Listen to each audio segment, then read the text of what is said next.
Hi, this is Bill Johnson, and you're listening to the Horror Squad podcast.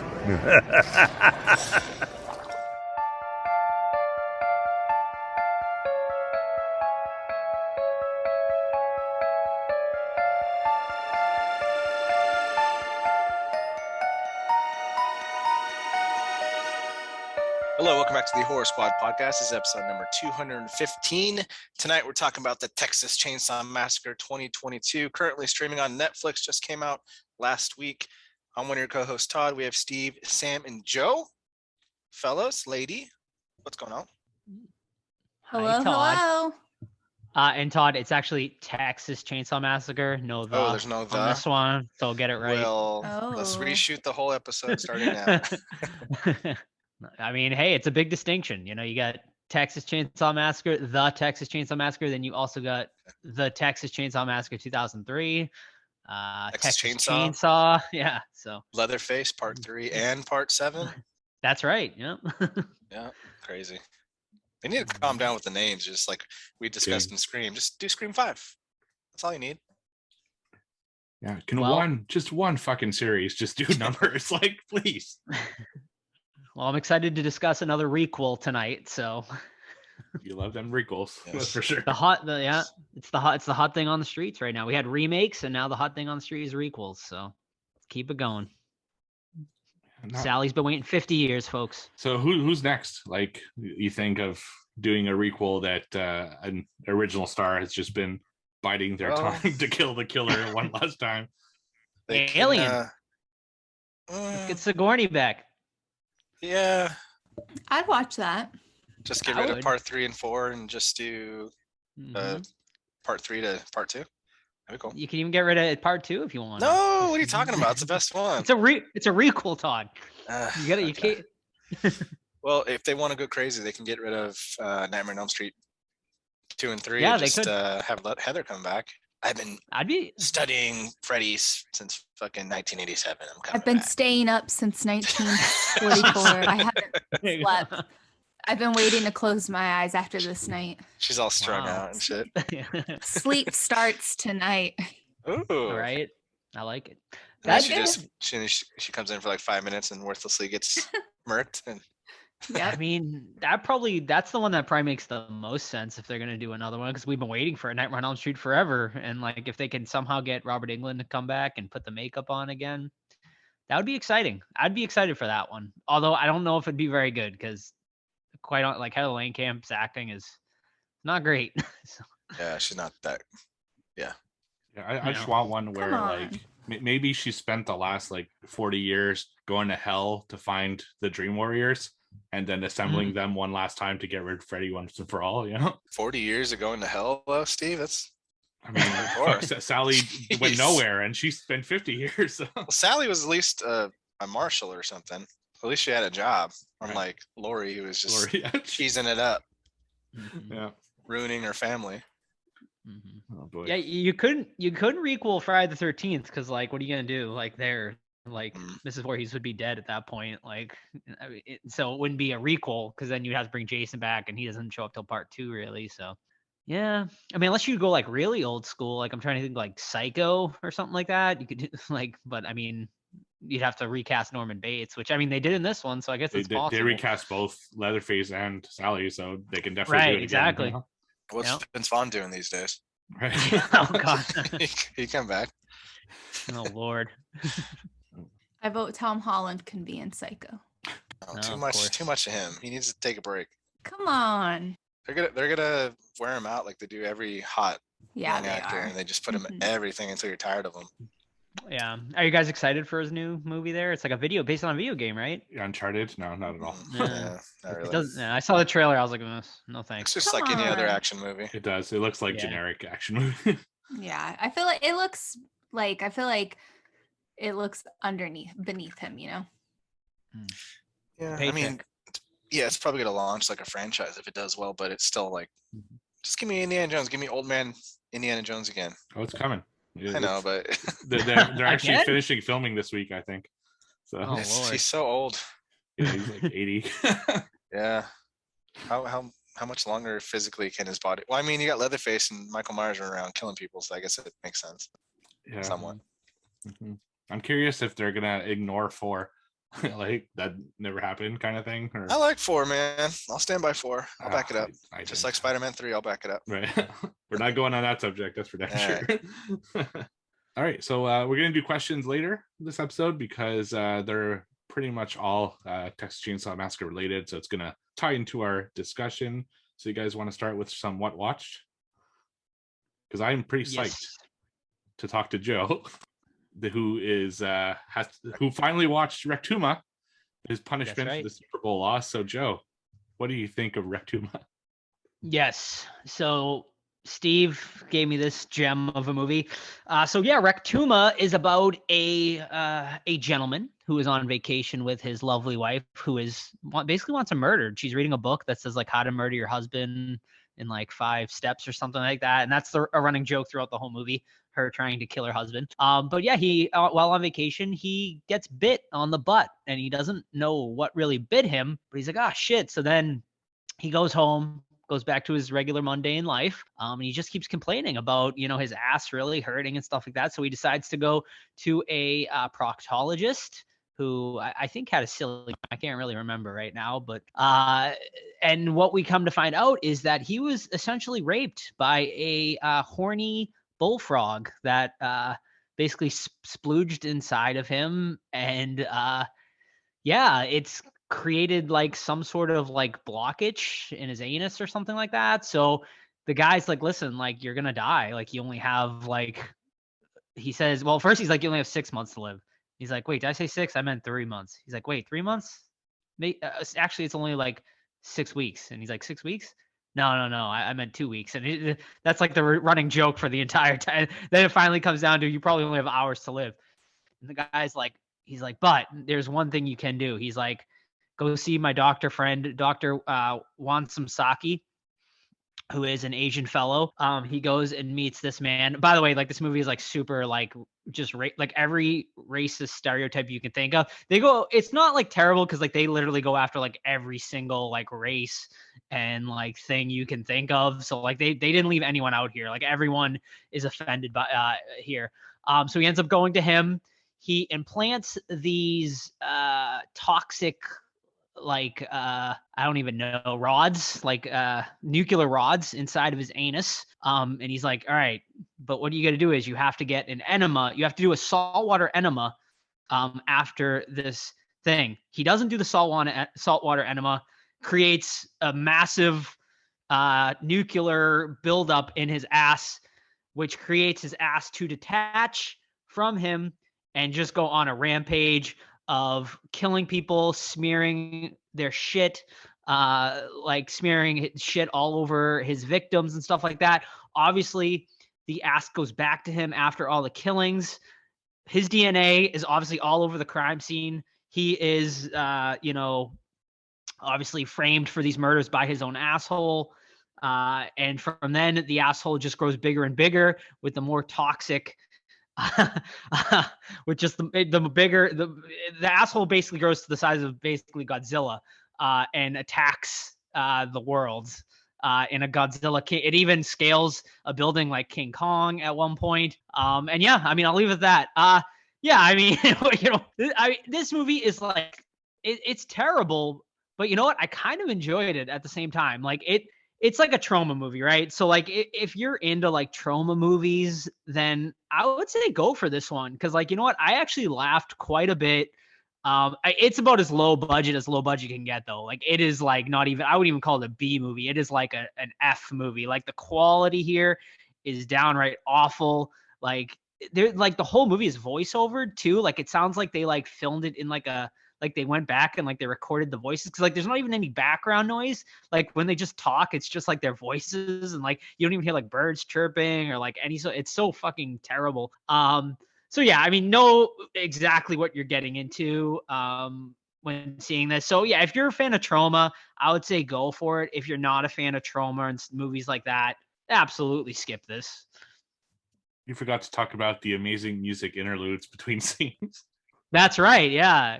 And there's like two women that continuously like are singing throughout the movie about Rectuma, which is actually quite catchy. I'll give them that. I'm disgusted. Like I had to take my headphones off because I was throwing up in my mouth. I was gonna say, you really went into depth on that review, man. Yeah, Joe's like, I'll leave it there for now. It's like, Yeah, the whole movie. Oh, there's more. Trust me. You There's went a lot in with more. the fecal matter. You have to. I mean, when there's a Rectuma, I mean, they even teased a sequel at the end called Scroton. Unfortunately, it was never made, but they do show a little preview of Scroton, and it Someone looks like needs to it might email have been Charles amazing. Band. Right? Yeah. We definitely need Scroton made at some point. Jeez. That was a good pick, Steve. Yeah, thanks. Yeah, when I saw it, I'm like, oh, this is going to be a good punishment because it's bad. I mean, it's real fucking bad, but at least it's somewhat entertaining. You know, there's some jokes that you're like, oh my God. You never It knew is, where it yeah. would go next. No, yeah, totally. Like it definitely like it was never like, you know, there are some bad movies where it's like torture to sit through it, you know, but at least this one was like fun. It had like a sense of fun to it, and there was like it was like very immature humor, but like it was kind of funny. And then there was like a recurring joke about one of the officers. She was like Jodie Foster, or she wanted to be Jodie Foster, and like she even shows up at the guy's door. She's like, "Hi, I'm Agent Starling, Clarice Starling," and like the guy's like, "You're not fucking Jodie Foster," but she like did a great impersonation of Jodie Foster throughout, and yeah, it was like, and oh man, it was funny. All right. You can watch it on Tubi. Yeah, definitely Tubi. Tubi. All right. My first one is a book called No Exit by Taylor Adams, and it was published in 2017. It is about a girl that's traveling to go meet her mother because she's in the hospital passing away, or, you know, in the process of passing away. So she's in college. She has to travel during a big snowstorm, and she ends up getting snowed in a rest stop.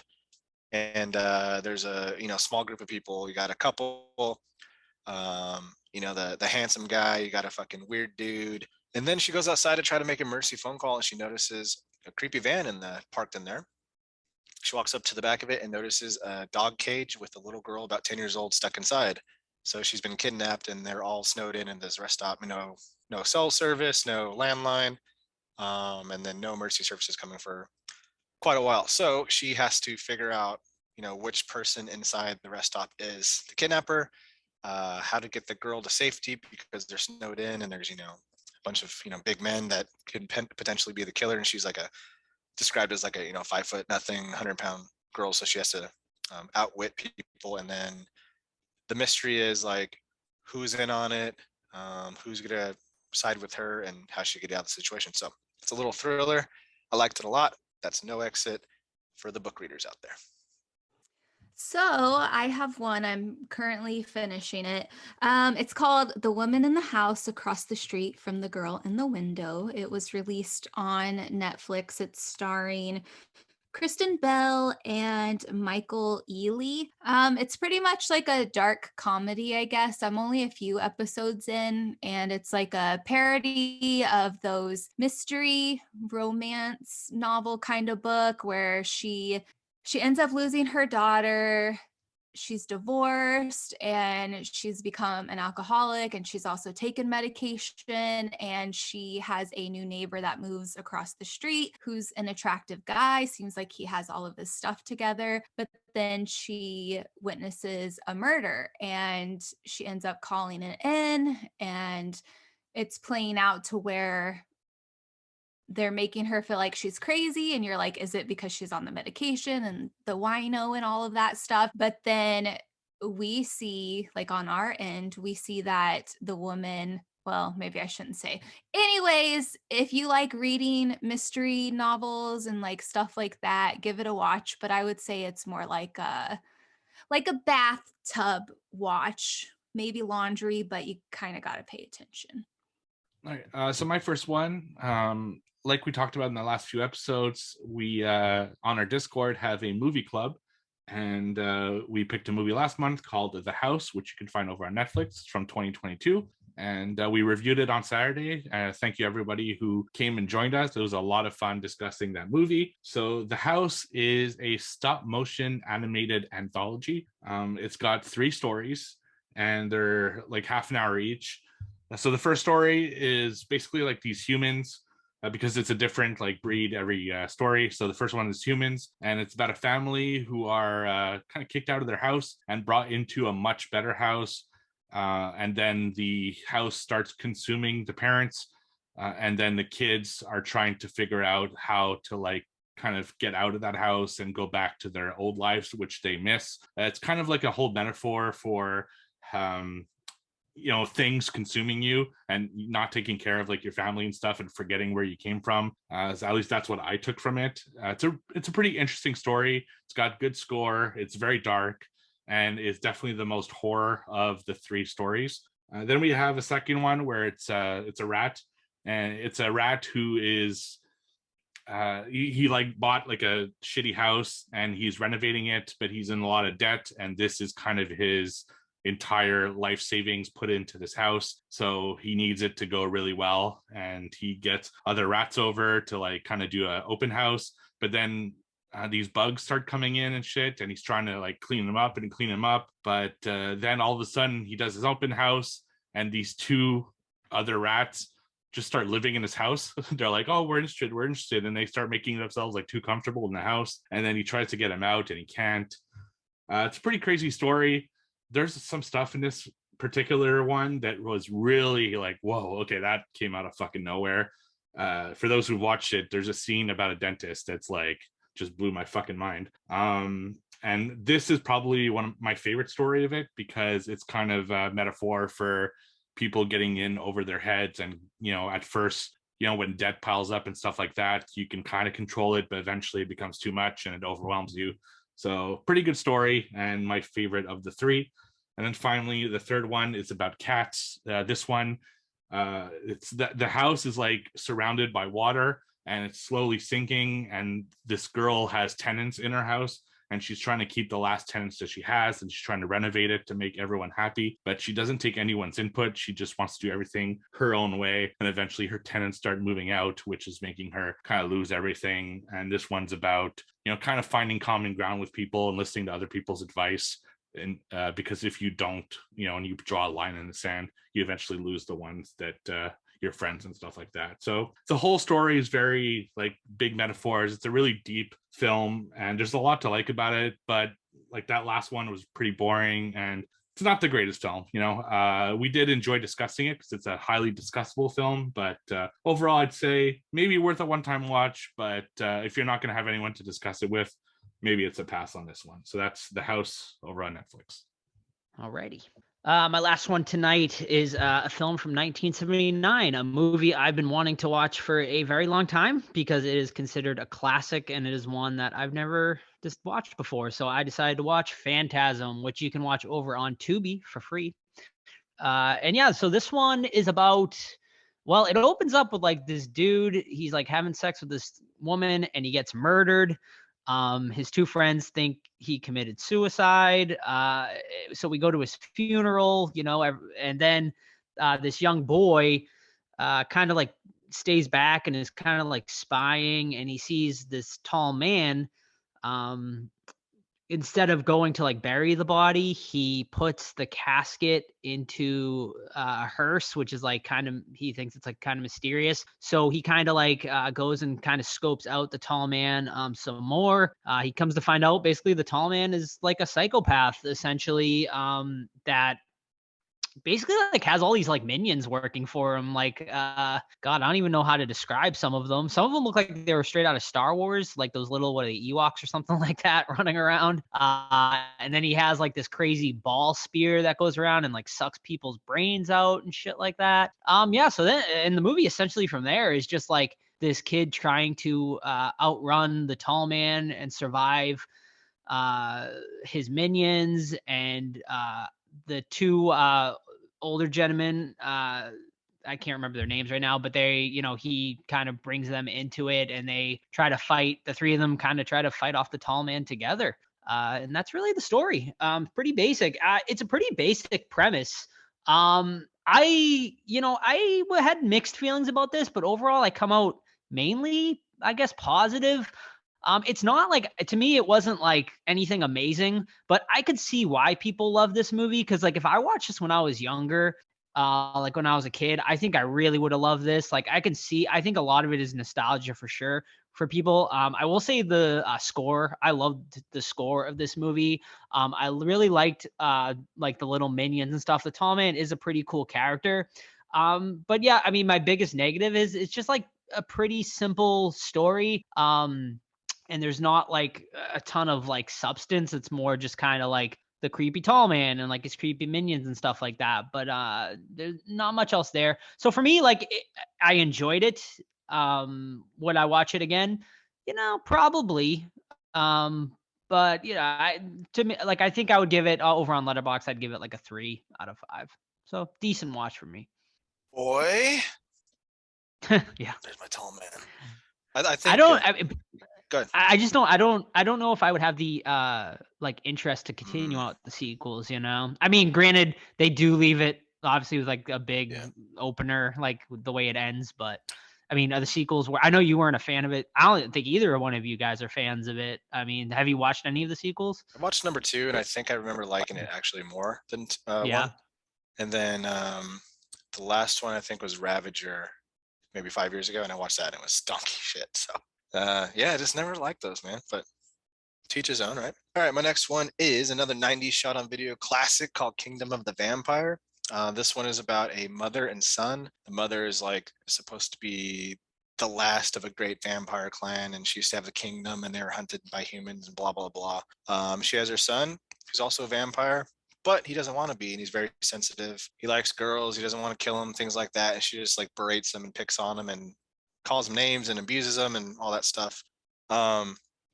It's actually the one of the better ones out of these J.R. Bookwalter VHS shot movies. The acting is rough, but I mean, it's made for a couple $1,000, basically volunteers making it. You know what I mean? And they really try to like make a serious film. It's very similar to George Romero's Martin, if you guys have ever seen that, where it's like a loose comparison, but that's like the closest thing I can get to it. But his the young man's acting, like he goes for it, but unfortunately he doesn't really have the acting chops to pull it off. So like dramatic scenes and him like crying and wanting to get away from his abusive mother just turn out being kind of comedic because his acting chops are up to par. But yeah, if you're into like these older 90s movies that are very low budget and like that sort of thing, I mean, you can get it. Otherwise, stay away. But if it's not your style, but most of these are on Tubi. So that's Kingdom of the Vampire, directed by J.R. Bookwalter, 1991.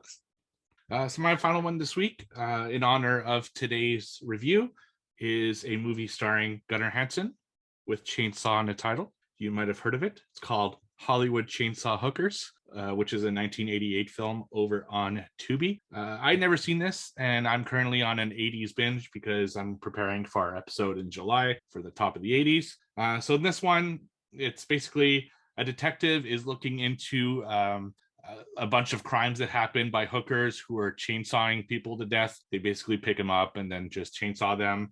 And he's trying to figure out kind of what's going on and how he can stop it. So he goes to a strip club and he wants to like basically infiltrate this group, while Linnea Quigley, who's also stars in this, is a dancing on stage and stuff like that.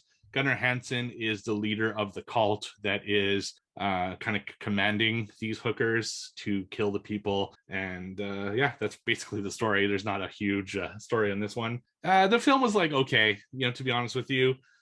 First of all, the whole detective thing is narrated, which is totally unneeded. Like it doesn't add anything to the story at all and just comes off like really weird. The chainsaw killings aren't particularly great, and there aren't that many of them. So that was kind of a disappointment for something like this. Like I was expecting, I guess, more gore.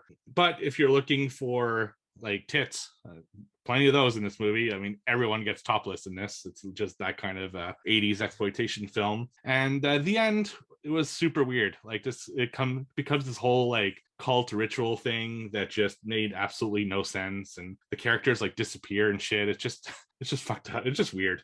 It was okay for a one-time watch. I'm glad I like checked it off the list, but I wouldn't go out of my way to recommend this one. So that's Hollywood Chainsaw Hookers on Tubi. Nice. I'm due for a rewatch on that one. That's been a very long time. I got something in Bambox from that. I think it was like a patch or something. Hollywood Chainsaw Yeah, Massacre's patch. that's right. a long time ago. Yeah. Yeah, exactly. Greetings, Spice fans. Silk City Hot Sauce is now sponsoring the Dorkening Podcast Network. Our craft sauces are made in Vermont in small, high-quality batches using locally sourced, farm-grown ingredients. Silk City Hot Sauce comes in a variety of heat strengths and killer flavors like Jezebel, Erotic Fever, Mango Madness, and Good Morning Jonestown. And don't forget our newest creation, Hot Syrup. Make no mistake, Spice fans, this is the queen of sweet heat. There's new and unique flavors coming out all the time. Best of all, right now, listeners of the Dorkening Podcast Network can go to silkcityhotsauce.com and use coupon code DORK. Not only will you get 20% off your order, we'll also throw in a free bottle of hot sauce. That's silkcityhotsauce.com. Coupon code DORK. Trivia? Yes. Do it. Yes. All right. The scores are as follows. 3-way tie, 13s with Sam, Joe, and myself. Steven with a solid 10. Did you give me my Handyman's- point, Todd? I'm not giving you shit, dude. And Oh. No, if people are taking need my to? points off, I'm taking my points back on. All right. I don't remember why, but sure. There you Yeah, go. You're at we 11 points tied now. on a question last week, and everyone ignored me like I didn't exist. But video, Even I ignored you, Steve. yeah, you're like, Todd, you got it, Todd. And Well, I'm I mean, listening the to the audio. judge I'm spoke. like, Eating that what the booty fuck? hole. It's so she clear likes on the my audio. rivet. She likes my divot. Yeah, right. Steve gets this 1 point. He's up to I'm 11. sorry, Yeah, Steve. it's all good. I'll do better. I didn't honestly. I didn't even react to it. It's when I heard the audio. I'm like, wait a minute. All right. Did you laugh when you heard it? Yeah, I'm like, damn. It's the episode where you guys happen to have removed a point from me. I'm like, justice. Oh my god, All that's right. Who wants to hilarious. start it off there? I'll go. All right. Get it. Alrighty, so this week's trivia questions come from Kathleen Kayla. Lane. No, I'm kidding. They're from Kayla. I just wanted to throw a wrench in the playground. All right, Wrench How in the many- playground. Oh, that's dangerous. I just made it up. Ooh, Yeah. careful. Obviously. All right, careful, kids. All right. Okay. How many times does Beetlejuice say he's watched The Exorcist? 137. We have 137, 200. 167. Joe, how did you know that? Ooh. I know the quote. I've seen The Exorcist 167 times, and it keeps getting funnier every time I've seen it. Yep. Nice. Good job, Joseph. Good job. Collusion, but Whoa. Joe, Go you ahead, wanna go kid. next? I guess I can go next. These are all Joe originals tonight. Oh my. Oh, Yeah, he likes Joe's. those. And I'm sure it's no surprise. I'm a man of themes. And since we are covering Texas Chainsaw Massacre tonight, Ooh. we are doing Texas Chainsaw Massacre franchise trivia, ladies Okay. and gentlemen. Okay. So I hope you've been studying. All right. Let's do it. All right. So, first question. Texas Chainsaw Massacre remake related. Jedediah. All right. All right. This one's pretty easy. So you guys should be quick on the straw here. Okay. What song are they listening to at the beginning of the movie Freebird. in the van? Incorrect. No. You You're threw me muted, I off, think. Todd. Oh, there you go. Sweet Home Alabama. Sweet Home Yes. Alabama is correct. Very good. Good job. Because they are on Good their way to a job. Leonard Skinner concert. That's right. Mhm. All right, I'll go next. Hit it. So my first one is from Weezerface. So thank you, Mm. Weezerface, for that. What was the first film Goblin did music for? Ooh. Suspiria.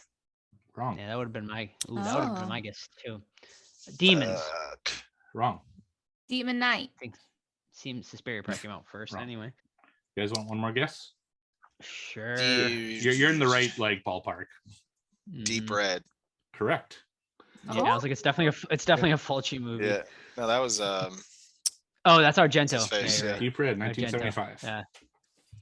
all right. This is a Todd original because Kayla, that one about the house at the end of the street is just too difficult. So I want to throw him a bone here. Unless anyone, have you guys seen House on the End of the Street? No. House at the End of the Street Yes. with Mary Kate, Elizabeth Olsen. I have no idea because I've never seen it. Okay. Probably not. Okay, so I'm going to do a little Todd original. Who were the T.O. first 3 actors to play Leatherface? Gunnar Hansen. Okay. Bill Johnson. Okay. Oh fuck. And I don't remember. Give who you a the few third one is. seconds before someone can steal it. I really don't remember the third one. Really? Yeah. R.A. So close. Mihaela. Oh, Joseph stealing it, son of a Oh. bitch. But you got to say the other 2. Bill Johnson, Gunnar Hansen. Good Ooh, in job. reverse order. Okay, we'll allow it. Yes. All Bill right. Johnson is actually our intro today. Oh, Oh, nice. no way. Sweet. Nice. Nice. All right, back to square one. Alrighty. All right. Sorry. In The Shining, the 7-minute scene where Halloran discusses with Danny when he first arrives at the hotel about their shared ability to shine took a total of how many takes to film? Oh, Is takes. it Closest, closest here? to? Yeah, I'll do closest to. That motherfucker 50. did a lot of takes. 30. We I'll got go- 50. We got 30. I'll go 60. 60? You guys are way off. I don't know. Should I even do closest? Because it's Yes, we way should. off. Yeah, you said Yes, we closest. should. It's 148. Oh my god. Wow. Steve gets Yeah, he the was a point. madman. Damn, poor Yeah, he kid. was. Yeah. Yeah. He's like, can I just have more ice Wow. cream? Shut up. Jeez. It's Joe. My turn. Alrighty. Joseph's turn. Alrighty. Next question. Quotes. Mm. This is a quote from one of the Texas Chainsaw Massacres. You have to tell me who said it. Okay. Okay. I thought which one. It's like, God damn. No. Like which character, the actor name, what? Which character? Okay. Okay. Character. All right. I think we just picked up Franklin. Dracula. Chopped up. That is correct. Franklin. That's correct. Franklin. I'm just like him, Joe. Thank you. Come on, Franklin. It's gonna have a fun trip. I fucking hate Franklin, dude. Oh, he's the worst. Oh my god. Oh yeah. Yeah, shut the fuck up, Franklin. You deserved it. Yeah, Pissing in a can isn't hard, dude. What do you come on? Let's go. All right. My next 2 questions are from Kayla. I'm So thank you, Steve. Kayla. Yeah, Steve got that one right. Yep. So What that's 2 kind- right for you, Steve? Sorry. 3, I believe. 3. Okay, I missed the last one then. 3. Yeah, I got Right. Sweet Home Alabama, The Shining, and this one. Franklin. Got it. What kind of creatures are the killers in a 2015 horror film, Unnatural? Ooh, never seen it. Never seen it. Never seen it. Wonderful. Never even I'll- heard of it, to be honest. I'll ask yeah, another one. same. I'll ask another Same. one. Is it good, Steve? I've never seen it. You never seen it? All right, it was 4 for 4. It was polar bears. Polar bears. I'll Okay, skip that's it. interesting. Oh, fun. That's All cool. right. Next one. Greta travels from the UK to what state to care for Brom in the film The Boy? Ooh. So a nice old wait, US what's What's geography. the Travels question? where? Travels Uh, from Used Greta to, travels from the UK to which state? What which state? state? North Carolina. No. Fuck. Um, I feel like it's in the Northeast. Maryland. I could- Nope. Damn it. Never seen The Massachusetts. Boy. Nope. Boy's pretty good, the first one. Get one more guess each. New Hampshire. Wrong. New Vermont. Like, all wrong. Connecticut. Nope. Nevada. Maine. Nope. Seattle. Washington. Pennsylvania. All right, calm down. New Jersey. All right, that's enough guess. That's enough guess. Delaware. Oregon. Oregon. No, none of them. Texas. Maine. Nope. Louisiana. Nope. Arkansas. Christ. Alabama. Oklahoma. Damn it. Wyoming. North Dakota. South Dakota. Something. Kansas. Florida. Ohio. All right, shut up, Georgia. everyone. Georgia. You you guys literally didn't even get it. Like, Michigan. nope. Fuck, dude. So How the many other answer- states are there? Pennsylvania. Yeah, Okay. just say the Go. damn answer. Montana. Mon fucking Oh, wow. Canada. No one would ever guess Montana. Right. Who goes to Montana? I wouldn't even Oh. guess that from the movie. It seemed like it was all Yeah. like Northeast sounds like a good guess. I feel like in the Interesting. second movie they're in the Northeast for some reason. No, they're in England in the second one. Are they? Okay. Maybe Yeah. that's what I'm thinking of then. All right, who's up? You. Me. Okay. From Kayla. What is the name of the swamp in the Hatchet series? Oh God. Man, no idea. The Bayou. Bayou. Nope. I have no idea. Swamp. I mean, it's in New Orleans. I don't Yeah, know. that's all- that's Louisiana. all I could tell you. I can't remember the name of The answer is so. Swamp Jedediah. No. Honey Island Jedediah. Swamp. Honey Island. Honey Island. Never in a million years. would I No. guess. No. Yeah. wouldn't have Kayla's got like- that. She's going to hardcore this Sabotaging year. us with these Yeah. Nah. freaking hard ones. Oh, my turn Sammy? already. Mm, That was quick. Alrighty. so she said. All right. What is the population of Harlow in Texas Chainsaw Massacre 2022? See, I know this Two. answer. I know this answer because it was it was my question too. So I don't think that's fair. All right. Is the answer Okay, too? fine. No, it's 1974, same year as the Yeah. original Texas Chainsaw Massacre. Well, shit. That was one of your questions, Joe, you said? Yeah, it was. Well, and she took my other question too. So now I gotta come up with a third one. Well, I gotta come up with one. Okay, I'll try and make this one up. All right. Let's go. All right. It's a 4-parter. Right. All right. Kiki Palmer is starring in Jordan Peele's Nope. Uh-huh. What TV series The Twilight that Zone? was spooky did she also star in? So not the I Twilight guess that Zone. Steve got it right. No? Okay. Did Steve get it right, Sam? You should know this. What'd you say? No. The Twilight Zone. Nope. I figured I it was sh- Jordan Peele. So No. Shoot. I don't know. Okay. Also starred, this will give it away, Emma Roberts. American Horror Story. No. Scream? no. Yeah, it's got to be Scream Queens. It's Scream Queens, but I think That's I Todd said no, Scream. Chris- I meant yeah. Scream as the Scream TV show. I never seen it. Oh. I So guess too Steve much gets it. anyway. No, I okay. guess too much. No one gets a point. Okay. My questions are hard. What can I say? Apparently. All over the place tonight. Is it my question? Is it mine Yeah, now? back to you. I Yeah. All think. right. All right. Well, you gotta bear with me because now I need a new question too. It's hard. So shout out to Kayla again. Yeah, seriously. I know. We're all This talking episode how is easy brought it to you is. by Kayla's Trivia Questions. If you are throwing a party and would like some trivia questions, hit up Kayla. Okay, here's one. Here's an easy All right. one. Hit it. All right. Okay. Leatherface is based on what actual series? Ed Gein. I think Todd got it. I think. But, you know, I I feel said like that's the Ed, case. and then Gain. He said Game, so I think I we're did tied. not. No, you didn't. I Fucker. did. No, you did not. Ed You what? Gein. When I send I you the hate audio you. clip tomorrow, Oh yeah, that you doctor. If I I'll tell you what. I'll send you the Not whole doctor. thing. Not doctoring the clips. Steve records his voice again on a voiceover and puts it on there. Yep. He splices it from other episodes. Yep. He's Oh my fucking God. evil mastermind. I'll die. All right. Right, that's, Oh, it's yours. Go. yeah. So still from Kayla. Halo. I'm just gonna find here. Gosh, our trivia's all fucked up tonight. We suck.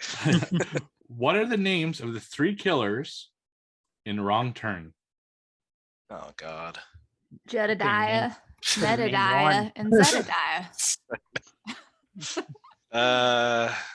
Fuck, dude. Do they even have names? Yep. They Oh, they're they like do. nicknames. They're not. Moonchild. Ooh, Bucky, Bucky's is good. Moonshine, and Bear Trap. Good names. but- Pluto. Wait, Hills Have isn't one Eyes of it? them? Oh, Hills Have Eyes. No, that's Hills Have Eyes. Yeah. I have no idea. Jethro, Billy Bob, and Cletus. No. All right. Damien Maffei. All right. All right. So the answer was 3 Finger, Sawtooth, and One Eye. Oh, so No. close. Nope. We're just on the cusp of that one. Right. All right.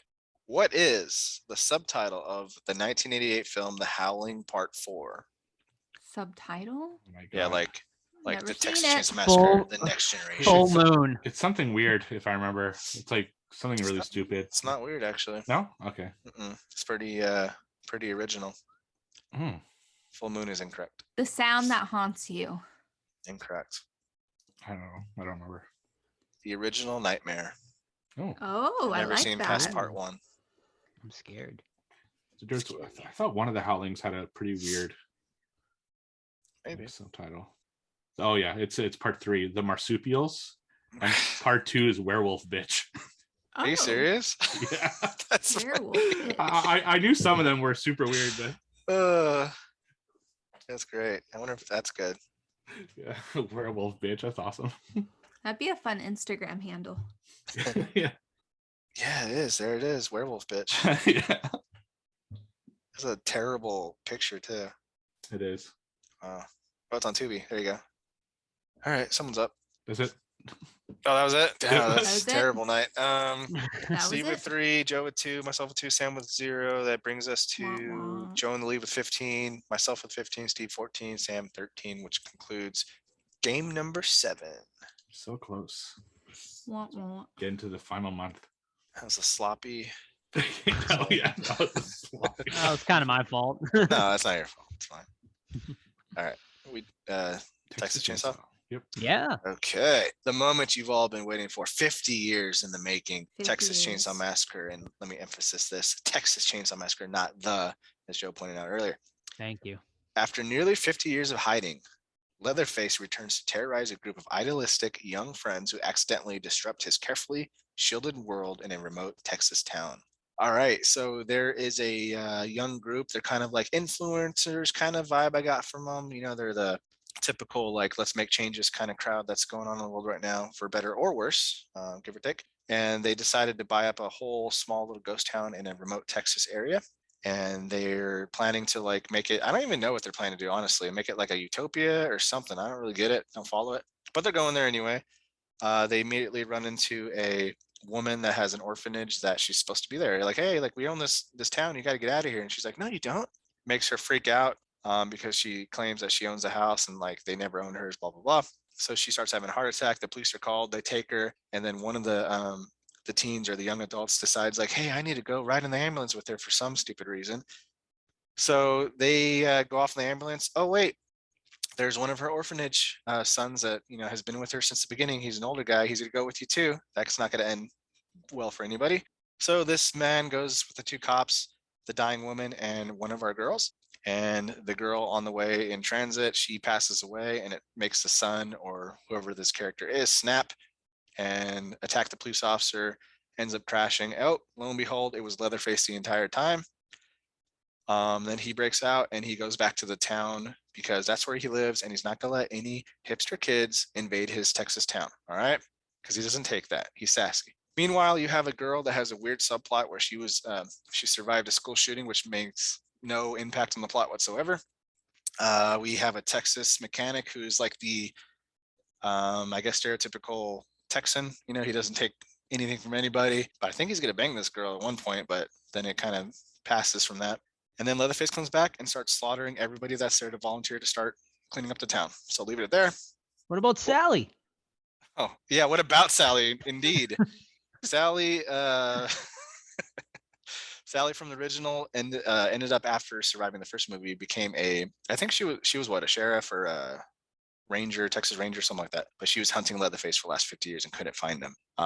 So she gets the call that, you know, someone's killing people, and she's like, this is fucking Leatherface.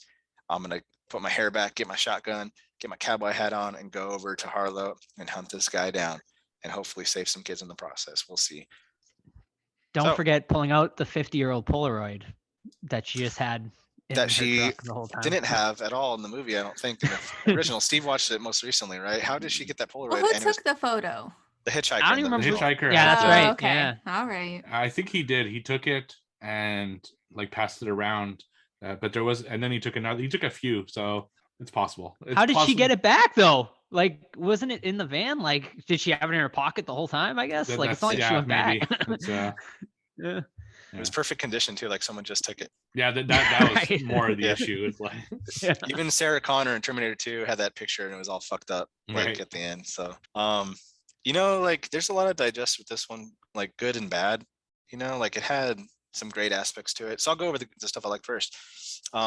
This movie does not shy away from the gore and the violence, so I fucking respect it for that. When it starts happening, it like happens. Like there's some legitimate, really cool, hard-hitting kills and gore. And once it started, the pacing pretty much stayed on point. Like once we get to the killing, it happens, and then we have a Texas storm roll in, and that's pretty cool. There's a lot of good imagery in this one, and there's a lot of like cool set pieces. I do have some issues with it, but overall, the gore made this one an automatic. It gave it an automatic bump. Let's just leave it at that. Yeah, so my expectations were like super low going into this just because I knew of all of the problems this movie had, and the fact that like they filmed it in Bulgaria of all places, I think it was, I found to be like super odd. And then like director changes, and then it was supposed to be a theater release, but it like tested so negatively that they just sold it to Netflix, and it got dumped onto Netflix. So I was like, oh man, this is going to be a train wreck. And I'm like kind of down the middle on this one, but I kind of tend to go more positive like Todd, all because of the brutality. Like Leatherface does not hold back in this movie, and the kills are quite amazing. I kind of compare it to Halloween Kills in a lot of ways. Like the kills in that movie were awesome. The kills in this movie are awesome, and the storyline is lacking once again in this one. But I will give this one big props for the cinematography, because there's some really beautiful shots in this movie, especially like the dead sunflower field stuff. That was really cool. But man, there's a lot in this movie that makes no fucking sense at the same time. And I'll get into that after our initial thoughts. But yeah, those are my initial thoughts.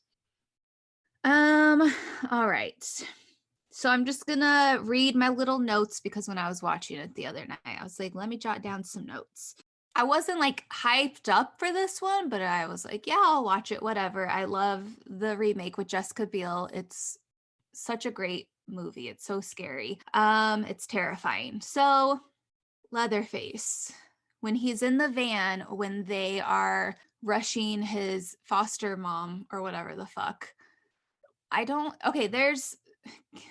Sorry. Okay, there's some holes in this, Sam. There's some holes in it. So I'm like, why isn't her oxygen mask on now? Like, why are we waiting until she's crashing? But also, so like I was on the ride with it, but then all of a sudden we're in the back of the van and Leatherface decides to break the guy's hand. And I think to myself, okay, Michael Myers, whatever. I mean, okay, sure.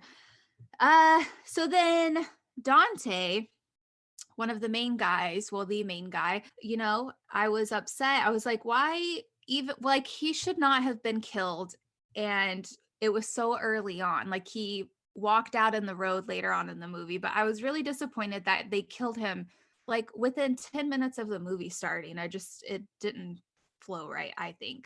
Why are we chilling on the party bus? Like, we know, like, we've seen the town. Why are we on the bus just because it's raining? What else can we see in this town? I don't even think there's electricity.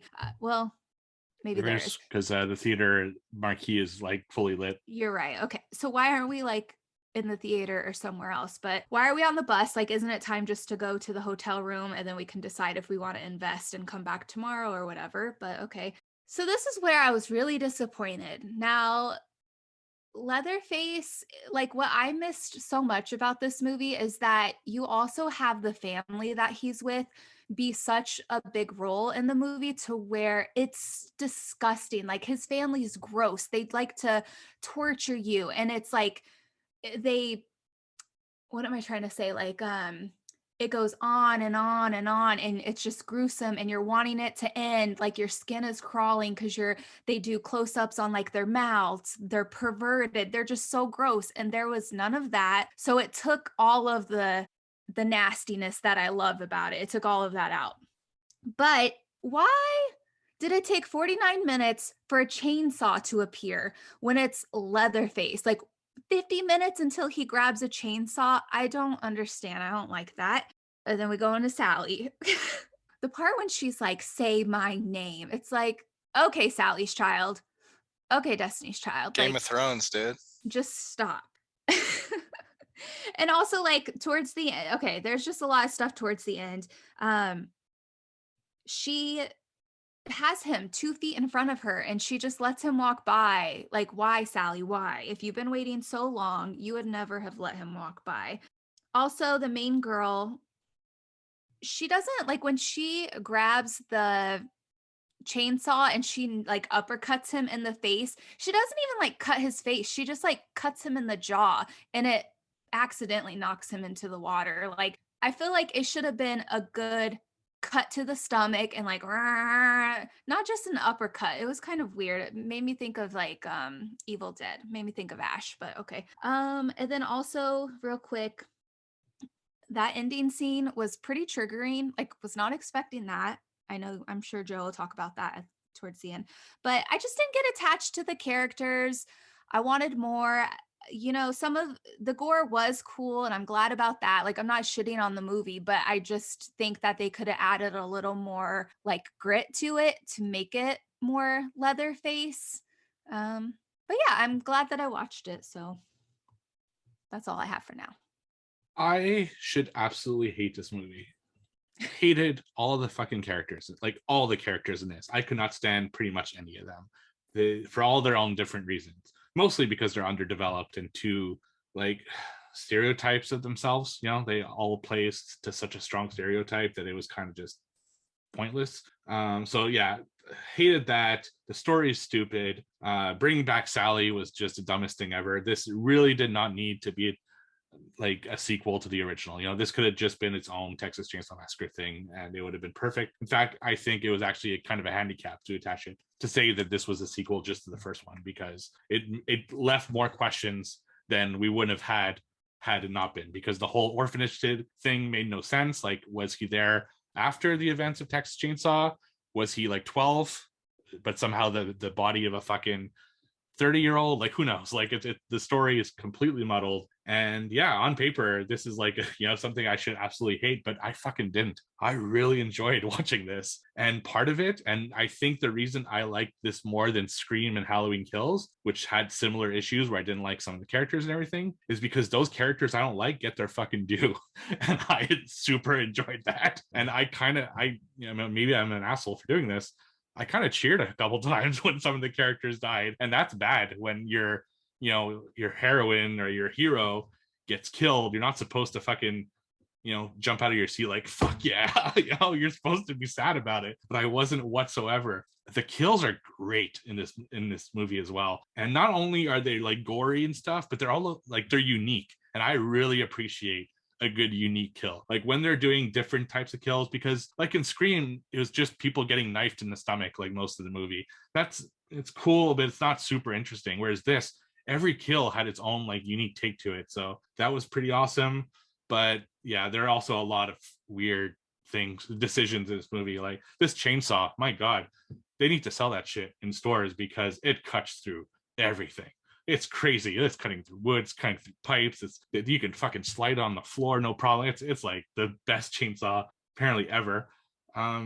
Yeah, so there's a lot of things I want to talk about like specifically, but overall, I had fun watching this. It was just kind of dumb fun. Yeah, that chainsaw too, just to touch on that, it was in the wall for about 50 years. Yeah. So no oil, 50-year-old gas, and fires right up. No big deal. Hey, me, that's the trick. That's the magic remedy. Yeah, neglect it. Right, exactly, for 50 years. But to touch on what Sam said, it's not dirty. It's not dirty enough, man. Like the original, to this day, it still gives me a really grimy feeling. Like when they're in the house and she's freaking out and there's like chicken fucking bones, and even the opening scene with like the body of the stage in the cemetery, it's slimy, and like they play up Texas and that part of Texas being super hot and dirty, and they didn't really do that in this one. It's like, and I didn't understand what their goal was, and maybe the Texan hit it on the head. Oh yeah, you're a cult. I get it, you're a cult. Because it's like, what are you guys accomplishing? They didn't really say anything to make us care. He bought a town and he's going to make it better. What does that mean? Like, I don't understand. What are you talking about? And I think the better movie, or even like a simple change to the plot, would have been get rid of the orphanage altogether and you can have this ghost town, sure, and then just have the old house like 10 miles down the road or some shit, like, and they go fuck with it, and you repeat like the same plot as the original movie. They go where they're not allowed, and then they can come back to the town and he can wreak havoc. But it's like, he was in his 30s or so in the original, and he just gets taken into this town. That town wasn't a ghost town back then, so he's just living with everybody. And there's too many questions. Like way too many questions for this type of movie. It shouldn't be like what's going on in this one. Plus, I instantly hated the characters right from the beginning.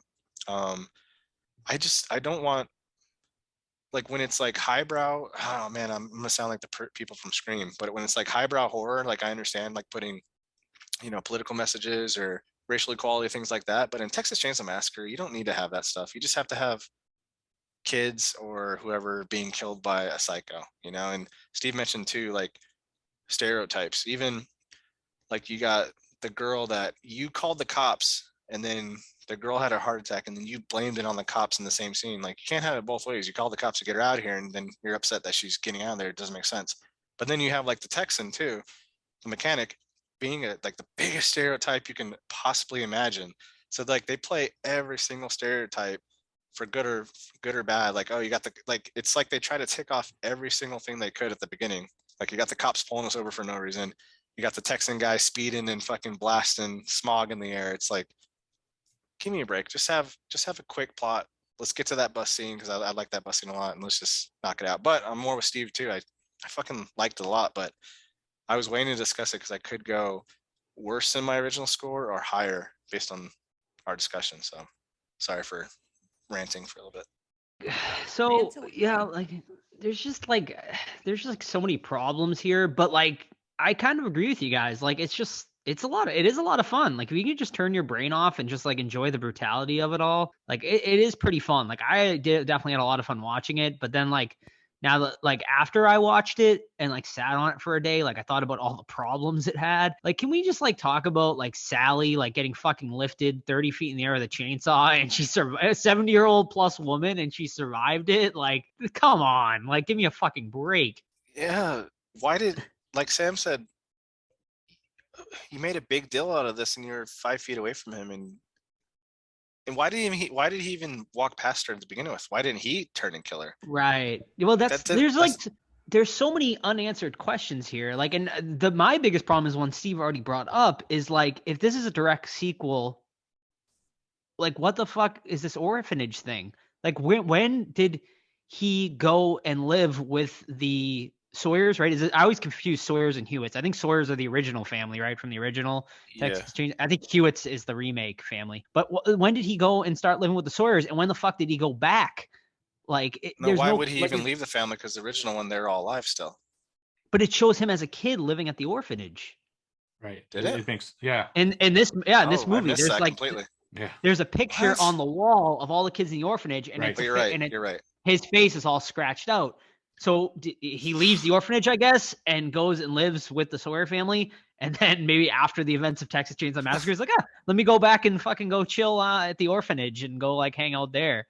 Like, like it just doesn't make any fucking sense. It doesn't make any sense. Like it makes absolutely, like, it's like they're like, oh, this is a direct sequel, but hey, let's like completely ignore the original, like retconning this in like any sort of way from the original. Like, yeah, that definitely pissed me off. Really, the only thing that it's like the only reason they did that was to bring Sally back. Sally, yeah, but then absolutely to bring her in, be stupid, and get killed. Why? Mm-hmm. You didn't do this at all. Like, it made no fucking sense. I like what they were trying to do with like. Mm-hmm. So, I mean, you can't help but parallel to Halloween, right? With Laurie doing the same exact thing, except Sally kind of had a better life. She's a cop, whatever. But I get that what they were trying to do was like it didn't matter at the end. Like all her rage and regret or whatever didn't matter because he didn't know who the fuck you were. And I actually think that works better for Halloween with the direction that they took, that Laurie's not related to Michael. I think it would have been a lot cooler to see that in Halloween where she fucking wastes her entire life, ruins her family, and then it would have been awesome Michael got out and didn't give a fuck about Laurie Strode. I think that would have been cool. That's a different movie. But yeah, like you said, like what was her point? Like none. Shouldn't no, nothing to the plot. Nothing. She was a marketing plot. That's all she was. It was just a market. She's not even the original actress. Like, so it's just Sally's coming back, but it's not even the real Sally. And it's like, what does she really do? Like, how does she really doesn't do much. And then her character is kind of thrown away. Yeah. I mean, it's kind of like, I could see why fans of like hardcore fans of the original would be pissed off about this because it's kind of a disrespect like to that Sally character just to kind of like put her in here and I mean, she just gets fucking. I mean, I know she kind of saves the day, I guess, but then does she really? Because then we get this ending where, like, she. I mean, the Tesla just slowly autopilots away. yeah, right. Leatherface have been like, "I'm coming, bitch." But this movie desperately needed like a scene, like, here we go, Halloween Kills again. That scene when they go back to Haddonfield was cool, you know, like they show what happened to Mike. They should have showed what happened to the family, because you still have the hitchhiker, you still have Grandpa, right? You know what Yeah, I mean? Like, I would have liked that. Hitchhiker's yeah. dead. It's just hitchhiker dead. Yeah, he gets killed. He gets run over. Yeah. But all Right. right, well.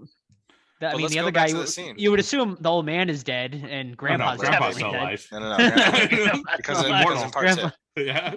No, but like, let's have a recap of what happened with younger actors. Let's show the crime scene. Let's show like because I really like the DVD in the gas station. Yeah, they're that was showing. cool. Yeah. But let's see that too. Like, I want to see like them going around the crime scene, or maybe Sally, like, he was here, fucking blah blah blah, or whatever it was. Let's see something from there, and then we can show like Leatherface being taken in by what's her face. The would have made more remake sense. kind of did that. If you remember, it's like in pictures at the beginning of the film. It was Yeah, they had the showed, video like, an footage. investigation. Yeah. Yeah, I thought they should have done something like that.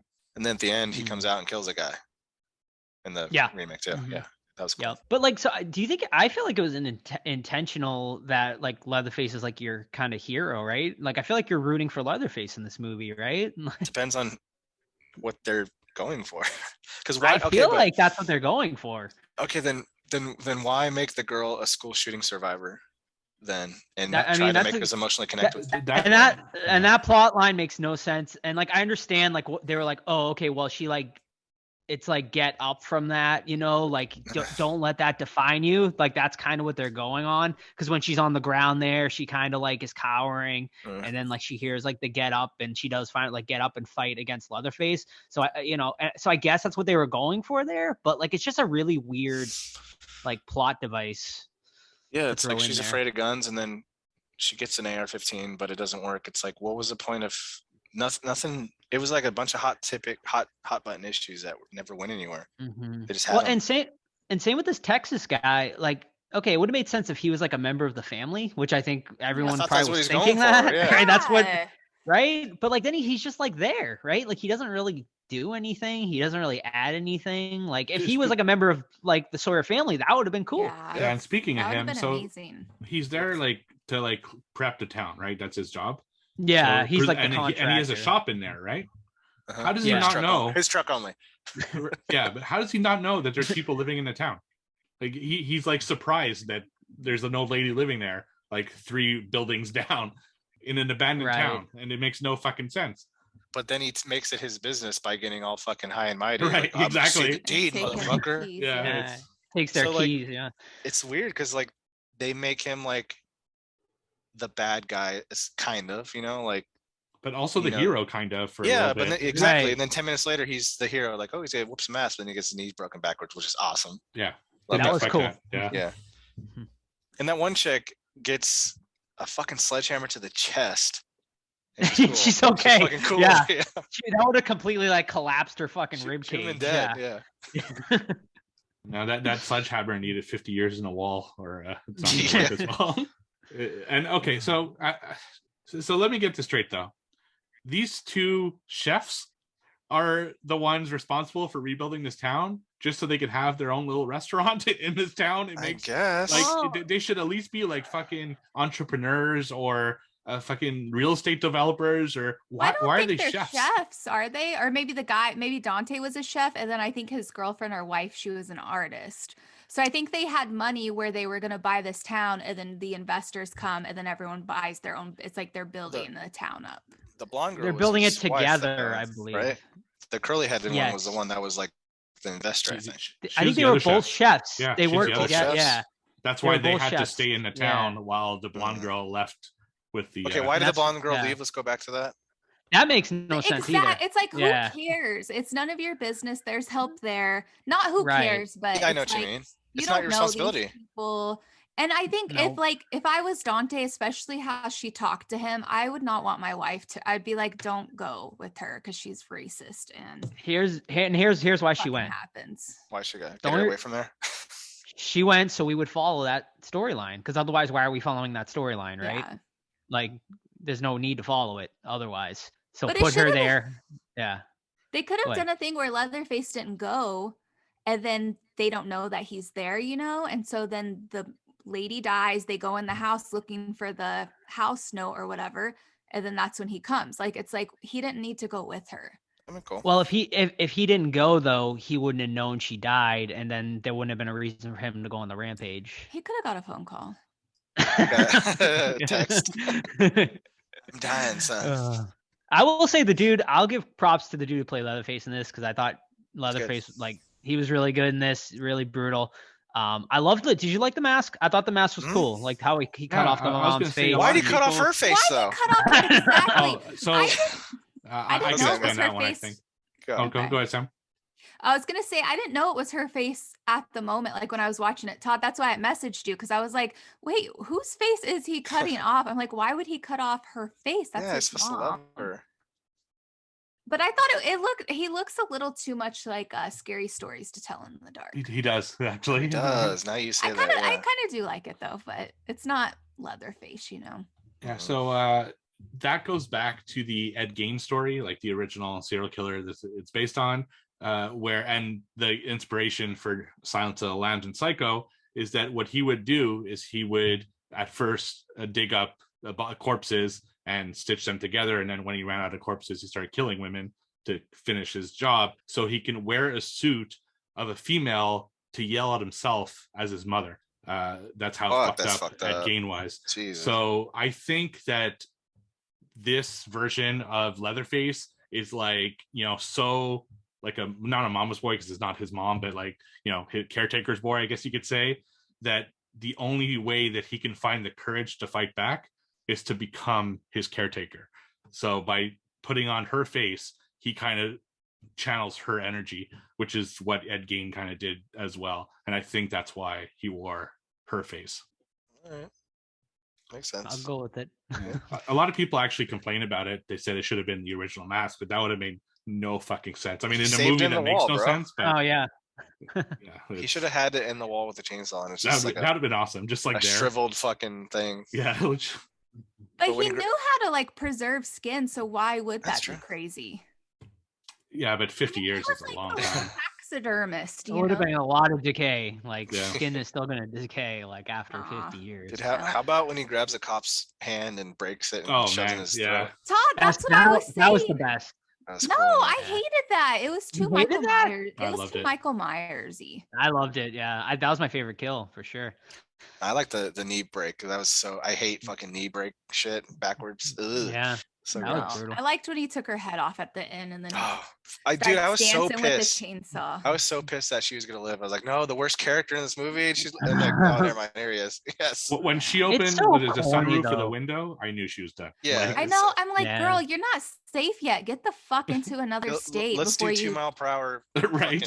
Oh yeah, like let's cruise. Oh hell no, I would have sped so fast. It just looks so fake though. Like it just looks so cheap, like CGI cheesy. That was my problem with it. They could have did practical there or something. Could have been cooler. So Sally, was the only cop to show up after 2 cops went missing, presumed dead. Well, it's in a nothing town. Like there's no cops around, No, they even said, I think they called the cops and they said there isn't a cop in the 50-mile radius of where you are. So yeah, they're in the middle of fucking nowhere. Yeah. So like that. I mean, I can understand that. That like kind of makes sense, I suppose. Okay, I have a question. So I'm not okay. This might be a stupid question. So when they go to the gas station, they have the Texas Chainsaw merchandise, like the little tourist goodies. So people knew about Leatherface, but they had no idea where he was at. Like, wouldn't they have looked for him? Like, there would have been other people that ran into him. That's what I'm saying. They missed that. They should have had a like a scene, prequel scene. Mm-hmm. Showing what happened to him. Oh, did anyone else think that the clerk was Leatherface? Yeah, because he kind of looked like Gunnar Hansen. Yeah, I thought so. He's a big dude. Yeah. But then again, he's too smart to be Leatherface. That's true. Okay, but I do want to know: is he getting royalties though on those little keychains? Because then maybe he wouldn't have to live in a foster home. He makes them actually, Sam, and delivers them himself. I guess that kind of answers our question. Small business owner. He has an Etsy shop too online. Yeah. But I guess that does kind of answer our question. Like maybe he went back to the orphanage because like after the events, the cops came looking for him and stuff. So he was like, let me go back to where I originally came from, the orphanage. That's not where he came from though. He's an inbred fucking guy. Whatever. Yeah. Who knows? Yeah, he seems more with it in this one too, right? Like Leatherface originally, he clearly has a retardation. Yeah, This one absolutely. He's like just a fucking powerful dude. Like that's it. Right. Yeah. So, I mean, that doesn't make much sense either. You guys want to get into we got a few questions. Hold on one sec. What are fucking Michael Myers and Leatherface? What's their secret to their fucking longevity, man? Both these dudes are fucking old as fuck. They're running down younger people. They're carrying massive chainsaws and they're good. I'm kind of over the old people killing people thing. I think we just need to abandon this storyline. Yeah, it's not as scary. Mm-hmm. I think it could be. It's just they're not doing it. Yeah. Oh, my hip. All right. All right. So you can ask us questions on social media at the Horror Squad Podcast or on Discord. First one is from Asa, Raining Blood 16. If you could buy your own town, what would be the shops in it? Like, what would you include? A barber, grocery store, taco stand? What would you put in your little town? In mine, I would have a little craft shop, nacho shop, and a Halloween store. Just nachos. Just nachos. That'd be dope. They should have a nacho stand at the mall. That'd be cool. Be like perfect mall food. Yep. Movie rental, vintage movie rental place. Love it. Little movie theater that has one screen, and then I play whatever I want to play. And then barbecue and some kind of burgers. Hot dog stand. Yeah, there you go. Hot dog stand. Love it. I love hot dogs. Yeah, movie theater for sure, and an arcade, and I don't know what else. Both of those. I mean, that's really all you need. Yeah. Oh my God, there's a fire. What do we do? Yeah. We didn't really think this one through, but you can go hang out at the arcade. Yeah. I'm kind of the same way. Like, definitely the movie theater. I definitely have a video store, with the musty smell and the stale popcorn and all that stuff. Arcade's a great idea. Yeah, it'd be pretty much all fun stuff. No boring stuff.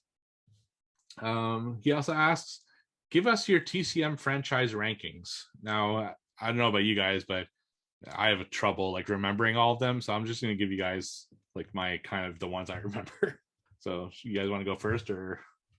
I have to pull up my letterbox. I have my list. Yeah, I have mine ranked. I don't know Letterboxd. all of them either, so I'll go first because I'm only going to include 2 of them. So obviously I'm going with my number one is, I'm ranking opposite.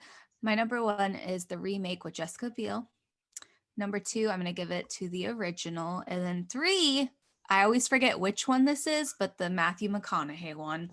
It is creepy, and I know a lot of people hate it, but it's bizarre. Robot leg.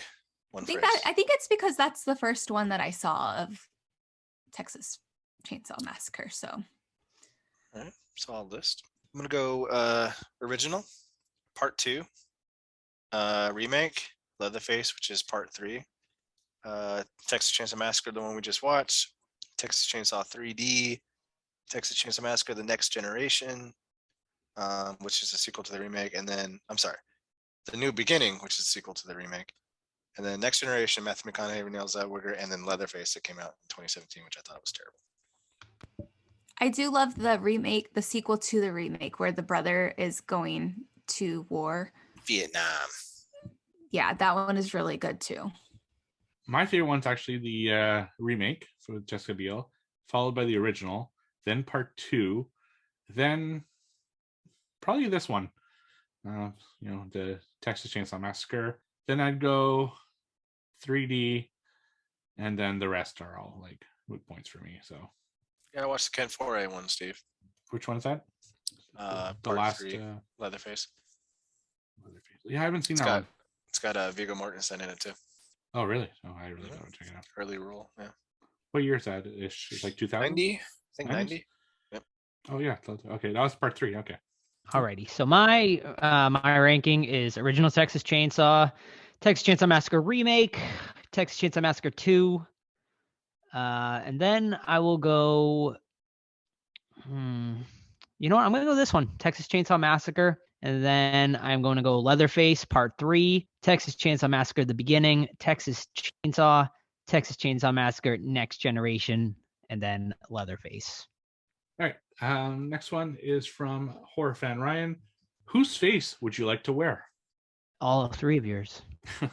Just time. mashed up. I'll just so like, yeah, like, so I'll take Sam's mouth and then Steve's, the left side of Steve's face and then the right side of Todd's face. I like that. My own. Oh, Spice it up. scary. Scariest option. I'd wear my dog's face. Oh boy. That's I'll terrifying. The dog looks at her like, huh? Go, I'll go Nicolas Cage. It seems like a good thing. John Travolta then. Oh.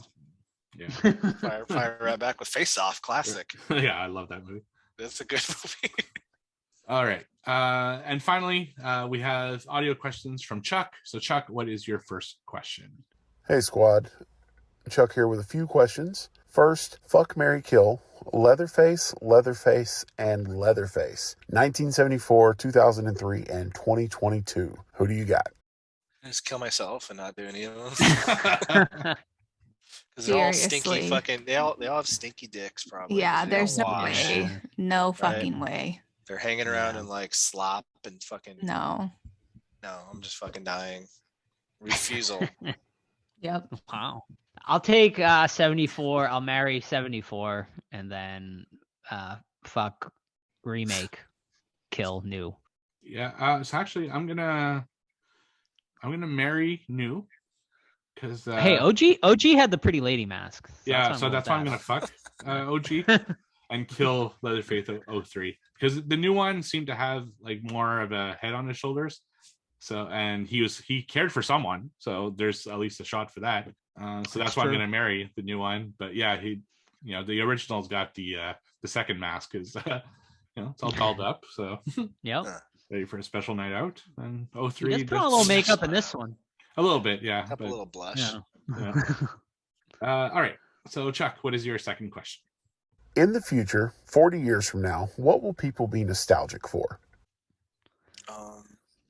Who knows? Depends on what our future has, right? Yeah.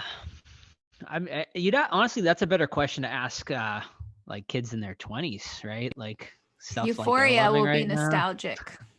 Yeah, probably. That show's pretty popular right now. But yeah, I don't know. I'll have to ask my brothers. TikTok will be nostalgic. That's true. Yeah, definitely. Hopefully it'll be fucking gone. Do you guys think that our classics are eventually going to go into like more obscurity because there won't be anyone like our age to push it? I don't think so. There'll be someone always there to push it, I feel like. Yeah, I don't know, because like there's stuff from like the 60s and 70s that we didn't grow up with and it got pushed over to us, you know what I mean? Yeah, and but like, not as even much like as the stuff in the 80s and 90s if you think about it. Right. It's already like starting to push its way up. Right. But like the classics will always stand the test of time from those eras. I think with like any kind of go ahead, Sam, go for it. No, you go. I was just gonna say I think with any kind of fan, whether it's like sci-fi or fantasy or whatever, it gets to a point where like you've seen all the cool shit that got you into it, and then you're like, "Ooh, what happened?" And then you're looking at like for fantasy purposes, you got Excalibur and you got fucking Conan and things like that. So I think there's always gonna be people that are like research and start looking at old shit and seeing how cool it was. I always think like the movies that we're getting prequels of, like Texas Chainsaw and Scream, well, remakes, I should say, is what are the remakes going to look like for the younger people? Like, is there ever going to be like new stories that are like the next Michael Myers, the next Leatherface? Like, it's just so it's very few like unique killers, you know what I mean? So I wonder if it's just always going to be a remake or if there's ever going to be a new group of things for like the younger people, maybe that, you know what I'm asking? Yeah, like a new Michael Myers that isn't Michael Myers. Yeah. Like a Johnny Smith. But one that is becomes something like we've done with Michael, where it's like, I don't know. I think maybe the closest they've got would probably be Terrifier right now, right? Right. The closest modern slasher. Currently. Like Sam, he has one movie. You know, it's like, Yeah, he's one hit wonder, huh? but he's Yeah. he's the And merch wise. He's an anthology movie. Yeah, he's like an anthology too. He's not even like the main Right. character of it. Right? Like, so it's kind of weird. Yeah, Terrifier is like the only one I can think of right now. It's like a But he's not slasher. super that- mainstream. If you ask someone outside of horror No. fans, they have no It's true. fucking idea who he is. Right. Yeah, because he's Sure. very Mhm. independent. Mhm. I guess they could remake like The Conjuring, right? Because that was like That's huge. what I was and, like, thinking. Yeah. yeah.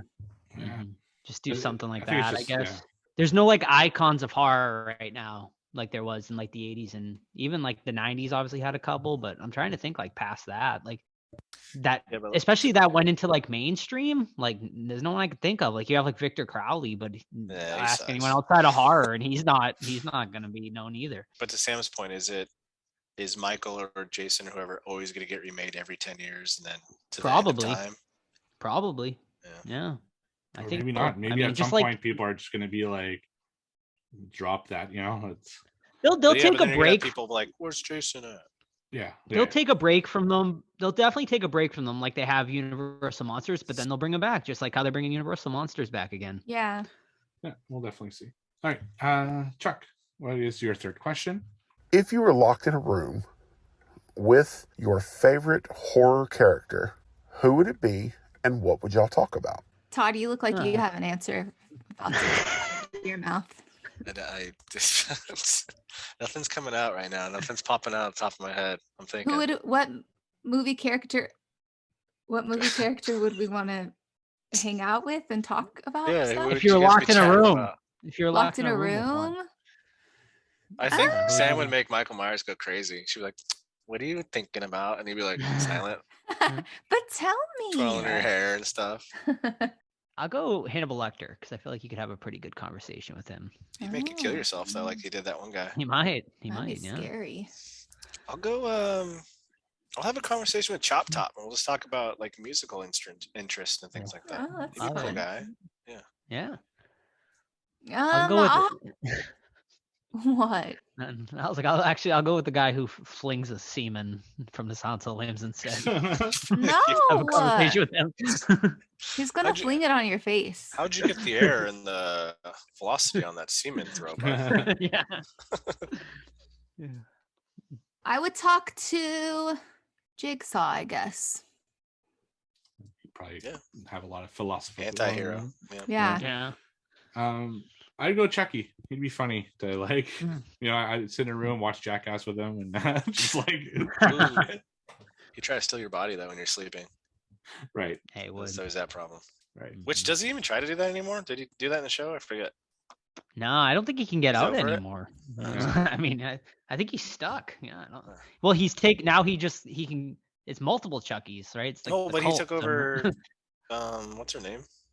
Fiona Doris. Oh, that's right. He's in Nika. Right? Is he in Nika? Yeah, that's right. He's in he's in her Yeah. body. That's right. I forgot about that. Yeah, but then he's also in the Chucky bodies too, because there's like Right. multiple. He can like split himself off into multiple things now. All right. And Chuck, what is your last question? Last but certainly not least, Steve, while you were working in your adult shop, what is the oddest thing that you sold or had someone try to return? Oh, return. Yeah. Can Oddest you thing I return sold. sex toys, Steve? No, it's Oh. been tried, but no. So the oddest I'm thing I asking for a friend. sold is 100% the inflatable pig, cow, and sheep that we would get. And if you press inside the back door, the sound of that animal would play. And that was super weird, super disgusting, and is the very first thing I sold when we opened a new store. So go figure. It's a Would gag you say gift. that's more of a? Yeah, I'm saying. It's that's- like a bachelor party gift, I think. okay. I hope. But they they stick their dicks in it though. I fucking They hope did, not. for sure. No, it's probably just like a joke. I don't even know if it actually Oh, does it or no. it just says that on the box. You know, it's just one of those like crazy joke gifts. We had a lot of like stupid joke stuff, like you know, like mini condoms and stuff like that, just like to fuck around with your friends and shit.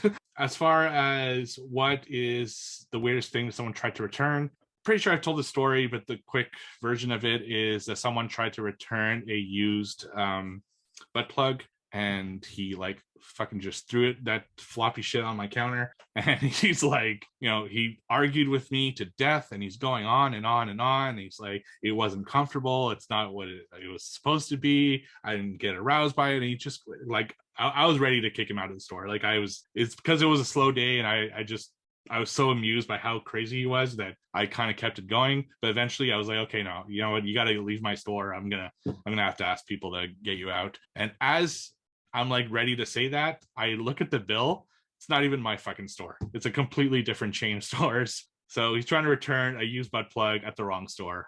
So yeah, so that's probably the weirdest thing that I've had. Smell it to make sure it was used? Hell no, I didn't even touch it. I fucking wiped that counter. Like I almost had to close the shop just to like delouse my entire friggin' store. Yeah, no, returns didn't happen too often, to be honest. People don't have the balls to return stuff. It's sometimes movies, if they, especially in the DVD era, they like would skip and shit like that. So sometimes we had that, but not toys or products. They were final sale anyway. So that's it.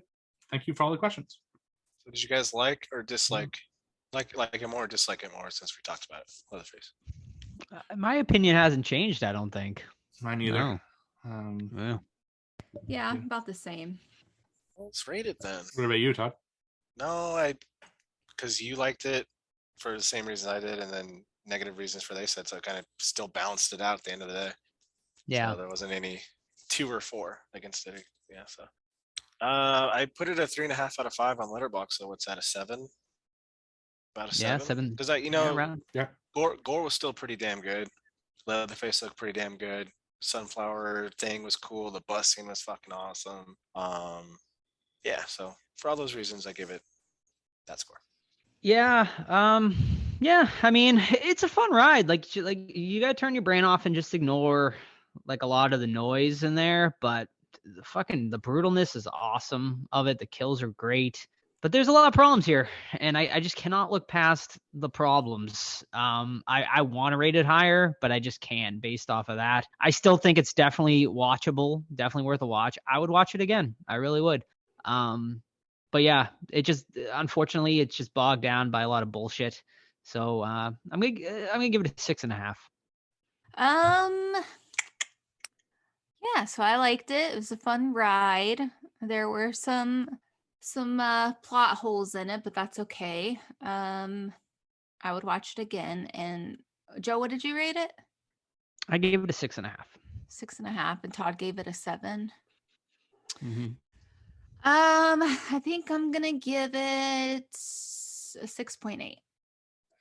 Like I said, on paper, I should absolutely hate this movie because of all the issues that it has and the plot points and the characters I didn't like, and there's a lot of things I shouldn't like about it. But what it comes down to is how I was entertained the whole time. I enjoyed watching it. The kills were great, and I cheered a few times. I laughed a few times. I had a fun time watching this movie, and that to me is worth a lot when I'm watching a movie. Now, obviously, it's not a great film, but it's actually my favorite film of 2022 so far, and I give it a 7.5 out of 10. So, not a great score, not a bad score, and I think the best of the 3 big ones: Scream, Halloween, and this from the last year. So I agree. Also close. Better than Halloween. Let's rate them real quick. I think it's right on par with it. It's cllose though. I can't remember what I rated Halloween, honestly. I think I gave Halloween a 6, so actually maybe I did rate this the highest. Well, mine would be Halloween, Texas Chainsaw, then Scream. Yeah, TCM, Scream, and then Halloween for me. TCM, Halloween, and then Scream for me. So that's I put TCM and Halloween like right on the same plane. It's tough, but I guess if I had to, I would probably give Halloween a little bit higher. So I guess I'd go. I guess I'd go Halloween, TCM, and then Scream. Yeah, the thing to me is that Halloween, like I'm more a fan of Michael Myers, and I love the music of Halloween, so I'm more like comfortable in that world. But the characters I hated in Halloween are still fucking alive and going, whereas all the characters I hate in this got their due, and that's huge to me. So that's why I give this one like an edge over Halloween, but they are like in the same ballpark to me as well. But, there's one last thing I want to talk to you guys about this movie as well, that we didn't mention is the after credit scene. So No, that's right. No, a lot of people it's just because my brain is programmed to always look for after credits. Like it's just the way it is now. And sure, I was actually surprised to see that there was something. So I talked to Todd, I think, about this briefly. He was going back to his house, right? Was that his house? that's the original house, right? That's not the original Sawyer house. It looks just like it. Nah, really, it's totally different. Plus, they really? filmed It it in like Budapest, right? You said? Yeah, but okay, but I think it's supposed to be though him going back to the original house. That's why I thought as well. Because or else, what sense would it make to just go to like a random house? And what sense would it make to go to a fucking orphanage? Exactly. Yeah, I know what you're saying. Right. Yeah. So I thought that 1974 house. I don't think it is, but maybe I'm fucking wrong. I think it is. I think that's what they're going for, but it wasn't. Yeah, that's definitely what they're going for, I think. Okay, that's what you're saying. Okay, never mind. Yeah. Okay. It's also 50 years later. I mean, houses don't look the same usually 50 years later, especially they do in this part of Texas, okay? Right. Yeah. Which, whatever. I mean, it was a cool little thing, but like, do I care? Like,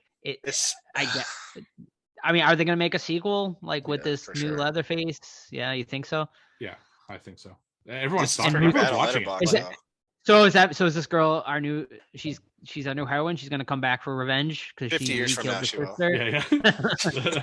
Say my name. He's fucking 130. Would you come back? Like, let's be honest. Would you come back to exact revenge? I'd be like, no, I'm not fucking going back. Like, yes, absolutely.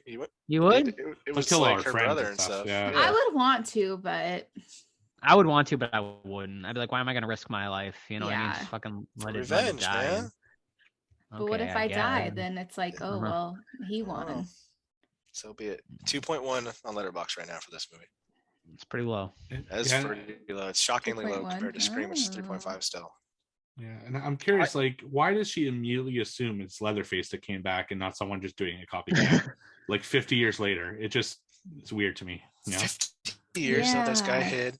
50 years. Yeah.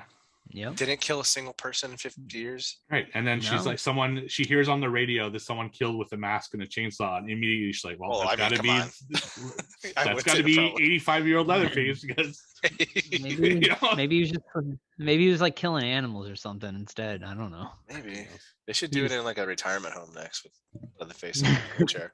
Yeah, maybe that's why that town is deserted. He killed everyone over the 50 years. Mm-hmm. Yep, that's what happened. Yeah. I still liked it. Yeah, me too. I'll watch it again in like 2 months. Yeah, so next week. I mean, the bus scene's amazing. Yeah, like, we didn't really talk about it much, but the bus scene was fantastic. Oh yeah, the bus scene's great, and the poop scene that made me laugh. Like out of nowhere, she gets shit on with the pipe. Mm-hmm. Yeah. Yeah. So next week, I don't know if you guys I think you're all okay with it. So the day our episode drops next week is the 100th anniversary of Nosferatu. So we thought about Nosferatu, but I don't know if there's enough to discuss like for a full episode. And then we thought Shadow of the Vampire. Thank you. Shadow of the Vampire, but we can't find it anywhere. It's like almost impossible to, unless you buy it on DVD on eBay or something. It's just not around. So we thought we'd just put a vote for a vampire movie and put it vampire themed. So we'll each pick something, put the vote out, and that'll be it.